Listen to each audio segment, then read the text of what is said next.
أعوذ بالله من الشيطان الرجيم. بسم الله الرحمن الرحيم. اقرأ باسم ربك الذي خلق خلق الإنسان من علق اقرأ وربك الأكرم الذي علم بالقلم علم الإنسان ما لم يعلم. مشفق اساتذہ کرام، ناظم میں جامعہ سراج العلوم السلفیہ جھنڈا نگر مولانا شمیم محمد ندوی حفظہ اللہ، اور قرب و جوار اور اطراف و اکناف سے آئے ہوئے معزز سامعین، بہت لمبی چوڑی کوئی تقریر کا وقت نہیں ہے. تقریر کا وقت جب ہوگا تو انشاءاللہ میں اپنے وقت پر آؤں گا اور خطاب ہوگا ہی. آج جامعہ سراج العلوم السلفیہ جھنڈا نگر کے طلباء جو فارغ ہوئے ہیں ان کی دستار فضیلت باندھی گئی ہے، اور مولانا شمیم محمد ندوی حفظہ اللہ سے ہماری ملاقات محسن میں ہوئی تھی. تو اس وقت آپ نے کہا کہ دستار فضیلت باندھی جا رہی ہے، آپ بھی تشریف لے آئیں، اور آپ کا بھی جو دستار فضیلت جو باقی رہ گئی ہے یا کسی وجہ سے نہیں ہو پائی تھی تو آپ کے سر پر رکھ دی جائے گی. تو جب میں نے یہ سنا تو یقیناً یہ میرے لیے بہت ہی خوشی کی بات تھی، اور میں اس لمحے کو بھول نہیں پایا. یہاں تک کہ میں کسی بھی پروگرام میں اور جلسے میں آج تک وقت سے پہلے اتنا پہلے نہیں پہنچا. 8 بجے 9 بجے 10 بجے جب جلسہ میرا 12 بجے ہوتا ہے تو 8 یا 9 بجے پہنچتا ہوں، لیکن جب یہ پتا چلا کہ دستار فضیلت میرے سر پہ بھی باندھی جائے گی اور اعزازی سرٹیفکیٹ مجھے ملے گا تو میں صبح 4 بجے ہی پہنچ گیا.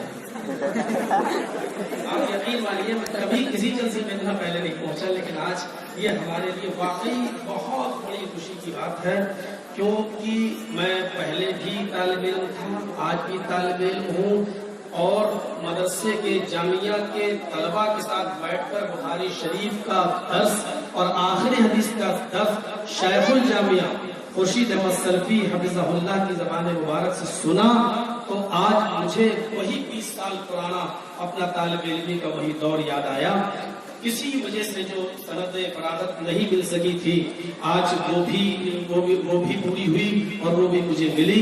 میں اس کے لیے جامعہ کا بہت شکر گزار ہوں اور ناظم نظم اعلیٰ کا شکر گزار ہوں، بالخصوص شیخ الجامعہ صاحب جنہوں نے ہماری نفس کو سمجھا تھا اور انہوں نے ہمیشہ ہمیں مفید مشوروں سے نوازا.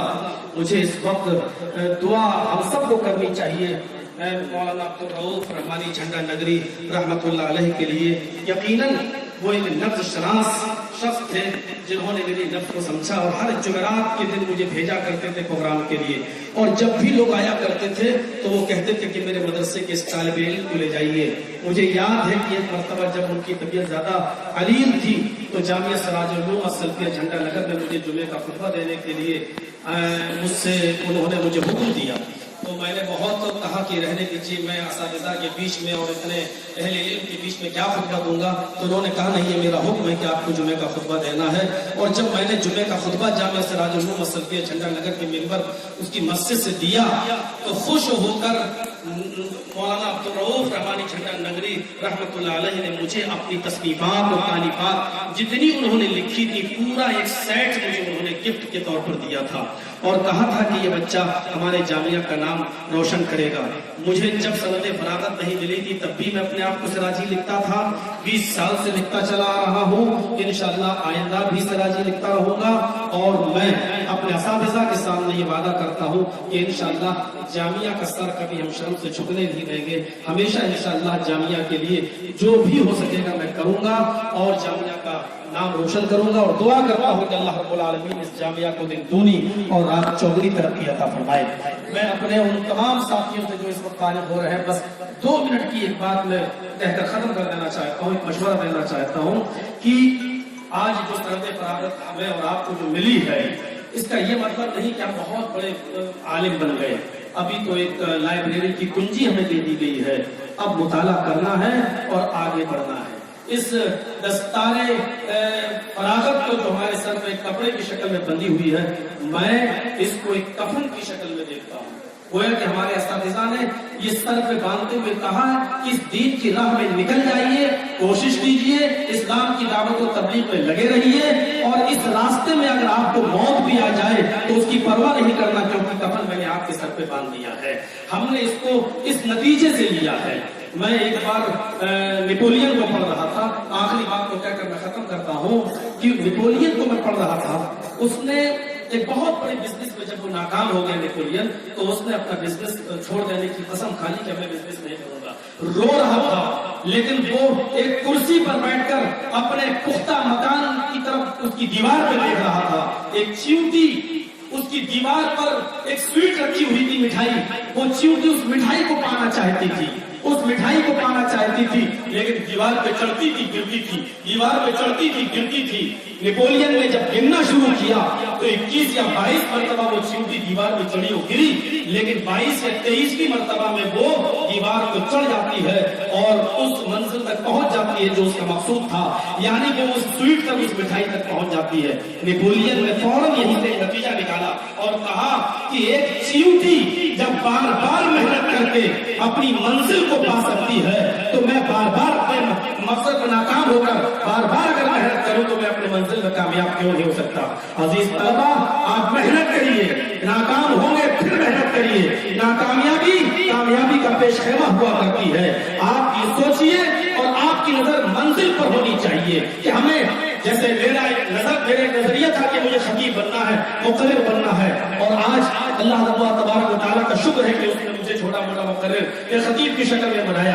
आपको अपना एक नुक्ता चॉइस करना है कि हमको क्या बनना है। बड़ी परेशानियां आएंगी, हसद भी होगा, कीना भी होगा, बुग़्ज़ भी रखा जाएगा, आपकी राह में रुकावटें भी आएंगी, लेकिन आपकी नजर मंजिल पे होनी चाहिए। और फिर मैं शायर के शेर को कहकर मैं बात को खत्म करता हूँ कि मंजिल की जुस्तजू में क्यों फिरता है राही, इतना अजीम बन जा कि मंजिल तुझे पुकारे। आपको खुद इतना अजीम बनना है कि मंजिल खुद आपको पुकारे। इन्हीं चंद कलमात के बाद फिर से एक मरतबा मैं शुक्रगुजार हूँ जामिया का, शेखुल जामिया का, शमीर अहमद नदवी नाज़िम साहब का, जिन्होंने मेरे सर पे दस्ताने फजीलत बांधी है। अल्लाह रब्बुल आलमीन इनकी उम्र में बरकत दे, तादेर इनका साया हमारे सरों पर बाकी रखे। वमा अलैना इल्लल बलागुल मुबीन व आखिरु दअवाना अल्हम्दुलिल्लाहि रब्बिल आलमीन। अस्सलामु अलैकुम।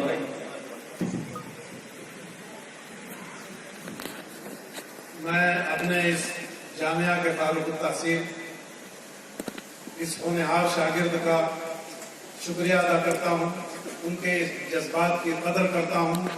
और आज खतीबुल इस्लाम अल्लामा अब्दुर रऊफ़ रहमानी झंडा नगरी रहमहुल्लाह की रूह को खुशी हासिल हुई होगी कि उन्होंने जिस पत्थर को तराश करके हीरा बनाया था, आज उस हीरे की चमक से ये दुनिया रोशन हो रही है और मौलाना जर्जिस सराजी के खिताबत से जामिया का नाम रोशन हो रहा है। हम अच्छी तरह से समझ सकते हैं कि अल्लामा अब्दुर रऊफ़ रहमानी झंडा नगरी रहमहुल्लाह कितने मर्दुम शनास थे, उनकी नज़र कितनी दूर तक जा सकती थी। उन्होंने ज़माना तालिब इल्मी में ही महसूस कर लिया था, जैसा कि आपने मौलाना जर्जिस सराजी ने अपने जज्बात का इजहार करते हुए इसको बताया कि किस तरह से उन्होंने ज़माने तालिब इल्मी में इनके अंदर छुपे हुए जौहर को पहचान लिया था। माहिर जौहरी की कामयाबी की दलील यह है, माहिर जौहरी की खूबी यह है कि एक मामूली पत्थर के अंदर जो हीरा छुपा हुआ होता है उसको वो पहचान ले और तलाश करके उसको हीरे की शक्ल दे दे। मौलाना अब्दुर रऊफ़ रहमानी झंडा नगरी में ऐसे जौहरी थे कि जिन्होंने जर्जिस सराजी के सलाहियतों को, उनकी खूबियों को पहचाना और उसके बाद तलाश करके दुनिया के सामने पेश किया, जो एक नादिर नमूना की हैसियत से हमारे सामने है। इसी के साथ मैं अपने तमाम मुअज़्ज़ज़ मेहमानों का और अपने इस नगर पालिका के मेयर और उनकी पूरी टीम का शुक्रिया अदा करता हूँ। वो अपनी मसरूफियत की वजह से ज़्यादा वक्त हमारे यहाँ नहीं दे सके, लेकिन फिर भी जितने वक्त तक हमारे यहाँ मौजूद रहे हमारे लिए बहुत ही खुशी का बाइस रहे। अब इसके बाद एक अलविदाई नज़्म है जो मौलाना इस जामिया के उस्ताद शेख मसलहत मुबारकपुरी साहब ने लिखी है और खूने दिल में आंसुओं के से कलम से खूने दिल में उंगलियां डुबो करके उन्होंने लिखी है। अपने इन तालिबों को रुखसत करते हुए अपने जिन जज्बात का इजहार किया है, आप इस अलविदाई नज़्म को सुनेंगे तो उसकी तह तक जा करके उसको महसूस करेंगे। ये अलविदाई नज़्म आपके सामने पेश करने के लिए